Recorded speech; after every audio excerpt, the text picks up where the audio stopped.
एक दिन नारद जी और भगवान विष्णु साथ साथ वन में जा रहे थे।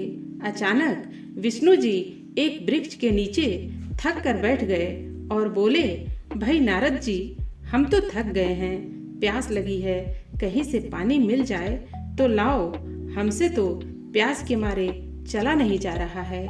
नमस्कार मित्रों, आज हम आध्यात्मिक कहानी लेकर उपस्थित हैं। आज की कहानी है माया जाल में फंसे नारद। मित्रों, एक बार नारद जी को यह अभिमान हो गया कि उनसे बढ़कर इस पृथ्वी पर कोई दूसरा भगवान विष्णु का भक्त नहीं है। उनका व्यवहार भी इस भावना से प्रेरित होकर कुछ बदलने लगा। वे भगवान के गुणों का गान करने के साथ साथ अपने सेवा कार्यों का भी वर्णन करने लगे। भगवान से कोई बात छुपी थोड़े ही रहती है। उन्हें तुरंत इस बात का पता चल गया। वे अपने भक्त का पतन भला कैसे देख सकते थे, इसलिए उन्होंने नारद को इस दुष्प्रवृत्ति से बचाने का निर्णय लिया। एक दिन नारद जी और भगवान विष्णु साथ साथ वन में जा रहे थे। अचानक विष्णु जी एक वृक्ष के नीचे थक कर बैठ गए और बोले, भाई नारद जी, हम तो थक गए हैं, प्यास भी लगी है, कहीं से पानी मिल जाए तो लाओ, हमसे तो प्यास के मारे चला नहीं जा रहा है, हमारा गला सूख रहा है। यह सुनकर नारद जी तुरंत सावधान हो गए। उनके होते हुए भगवान भला प्यासे रहें। वे बोले, भगवान अभी लाया, आप थोड़ी देर प्रतीक्षा करें।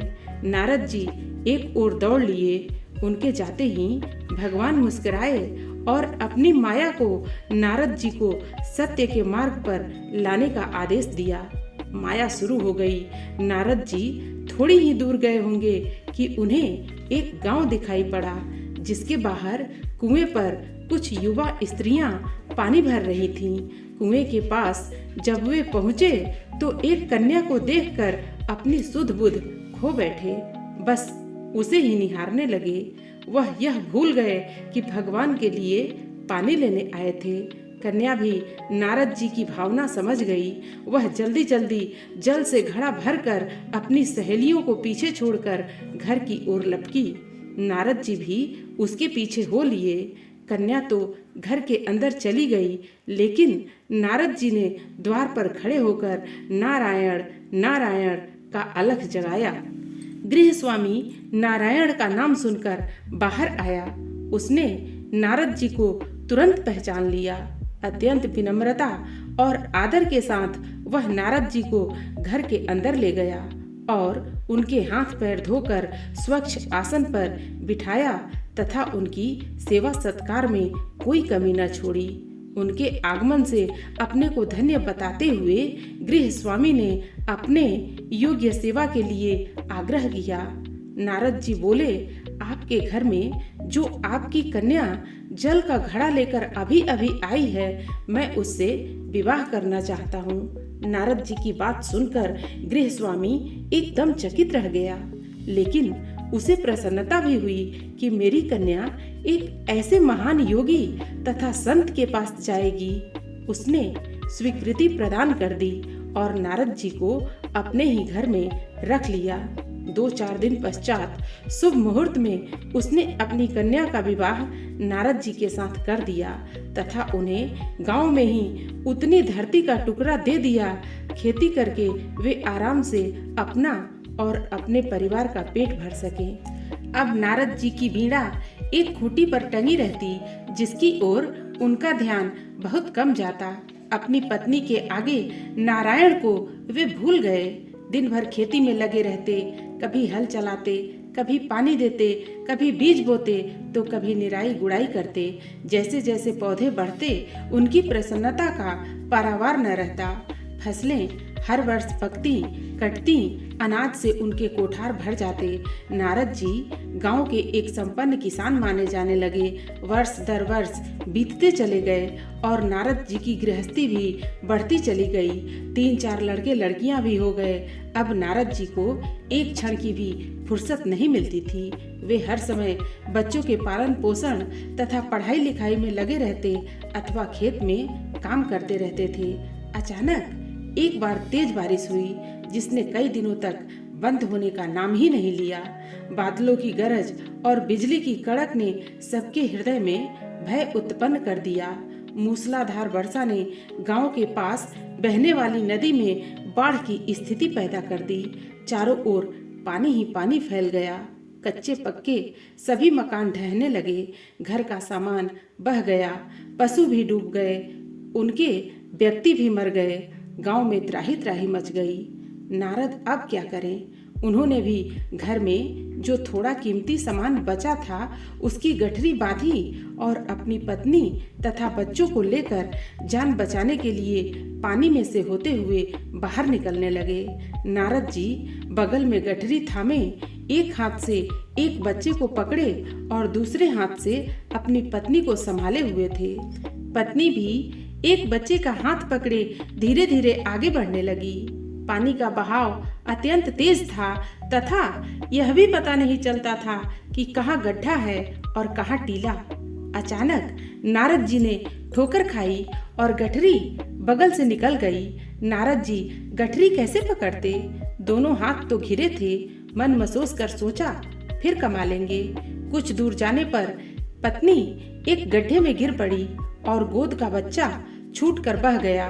पत्नी बहुत रोई, लेकिन क्या हो सकता था। धीरे धीरे और 2 बच्चे भी पानी में बह गए। उन्होंने बहुत कोशिश की बचाने की, लेकिन कुछ न हो सका। दोनों पति पत्नी बड़े दुखी रोते कलपते एक दूसरे को सांत्वना देते कोई ऊंची जगह ढूंढते रहे। एक जगह आगे चलकर दोनों गड्ढे में समा गए। नारद जी तो किसी प्रकार गड्ढे में से निकल आए, मगर उनकी पत्नी का कहीं पता नहीं चला। बहुत देर तक नारद जी उसे इधर उधर दूर दूर तक ढूंढते रहे, लेकिन व्यर्थ। रोते रोते उनका बुरा हाल था। हृदय पत्नी और बच्चों को याद करके फटा जा रहा था। उनकी तो सारी गृहस्थी ही उजड़ गई थी। बेचारे क्या करें? किसे कोसें? अपने भाग्य को या भगवान को? भगवान का ध्यान आते ही नारद जी के मस्तिष्क में प्रकाश फैल गया और पुरानी सारी बातें याद आ गईं। वे किस लिए आए थे और कहाँ आ गए? ओहो, भगवान विष्णु तो उनकी प्रतीक्षा कर रहे होंगे। वे तो उनके लिए जल लेने आए थे और यहाँ गृहस्थी बसाकर बैठ गए। बरसों बीत गए गृहस्थी को बसने में और फिर सब नष्ट हो गया। क्या भगवान अब भी मेरी प्रतीक्षा में उसी वृक्ष के नीचे बैठे होंगे? यह सोचते ही बाढ़ नदारद हो गई। गांव अंतर्धान हो गया। वे तो घने वन में खड़े थे। नारद जी पछताते और शर्माते हुए दौड़े। देखा कुछ ही दूर पर उसी वृक्ष के नीचे भगवान लेटे हैं। नारद जी को देखते ही उठ बैठे और बोले, अरे भाई नारद, कहाँ चले गए थे? बड़ी देर लगा दी। पानी लाए या नहीं? नारद जी भगवान के चरण पकड़कर बैठ गए और लगे अश्रु बहाने। उनके मुंह से एक बोल भी नहीं फूटा। भगवान मुस्कुराए और बोले, तुम अभी तो गए थे, कुछ अधिक देर थोड़ी ही हुई है। लेकिन नारद जी को लगा था कि बरसों बीत गए। अब उनकी समझ में आया यह सब भगवान की माया थी, जो उनके अभिमान को चूर चूर करने के लिए पैदा हुई थी। वे सोचने लगे उन्हें बड़ा घमंड था कि उनसे बढ़कर त्रिलोक में दूसरा कोई भक्त नहीं है। लेकिन एक स्त्री को देखकर वे भगवान को भूल गए। उनको पछतावा होने लगा और उनका घमंड जरा सी देर में ढेर हो गया। वे पुनः सरलता और विनय के साथ भगवान के गुण गाने लगे। मित्रों, कहानी आपको कैसी लगी? आप अपने कमेंट्स के द्वारा हमें अवश्य बताएं। कहानी पसंद आने पर वीडियो को लाइक और शेयर करें। ऐसी और कहानियाँ सुनने के लिए हमारे चैनल को सब्सक्राइब कर लें। धन्यवाद।